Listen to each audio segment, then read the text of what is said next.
So people keep asking me how reserve life works. So I'll say, let me explain it to you as quickly as I can in the simplest way possible. Think of it as a nurse or a firefighter being on call. So pretty much when you finish training, you're either a reserve or a line holder, which most people never are line holders unless sometimes you're a language speaker and you apply for that language and then you get it straight out of training. But most of the time you start as a reserve.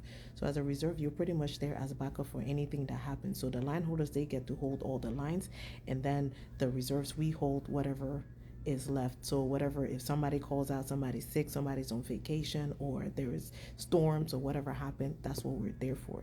So pretty much we can only bid for our days off. Every month you get, sometimes you get 12 days off, you get 16 days off, and you get to bid for whatever days you want off for that specific month. And then outside of that, you're just sitting on reserve. You never know where you're going. So one day you could be sitting on call just waiting for them to call you so you can go fly somewhere. So we have two: you either on ready reserve, at least for United, you either on ready reserve, which basically means that you're sitting at home waiting for them to call you, or you're on standby reserve. Standby reserve is you sitting in the airport waiting for those like emergency updates that you just need to show up at a gate at a specific time. So for us, it, like, if you live in base, it's easier because of course you're sitting at your house. Some days they call you for work, some days they don't, and then other days they use you every single day. But if you're a commuter like me, it's a little harder because sometimes when they don't use you, you're just sitting at a crash pad with nothing to do. And unfortunately, that's what it is. So I recommend everybody, if you can move to base wherever you are, move there. But if you're a commuter, it's doable because I'm still here and I don't think I'm moving, to DC anytime soon.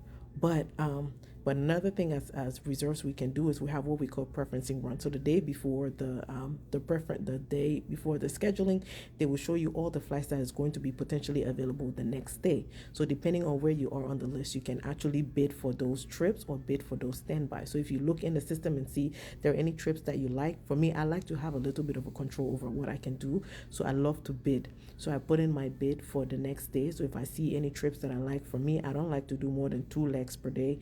I don't like more than 3-day trips. So I try to find, again, all depends on how many days you are good for. I didn't explain that part. So on your reserve days, you could be good for 1 day up to 5 or 6 days in a row, because the 7th day you have to be off based on legality. So depending on the days you are available for, those are the trips that you can kind of bid for. And then for each of those days, it'll show you on the list how what number you are to be able to get a trip for that day, or if you're going to stay on reserve. So I like to pick my try to at least pick my days that I want, or the times or the standby that I want, at least to have a little bit of a control to know what's going to happen the next day. Because if not, if you're on ready reserve, they can call you at 2 in the morning, 3 in the morning for you to work at 5 o'clock, depending on how you are on the list. So I like to avoid those as much as I can. Sometimes I can't and it happens, but most of the time, at least that gives me a little bit of a control on how I can at least get the day. So standby life is the most craziest, is the funnest one, because most of the time you're sitting in the airport.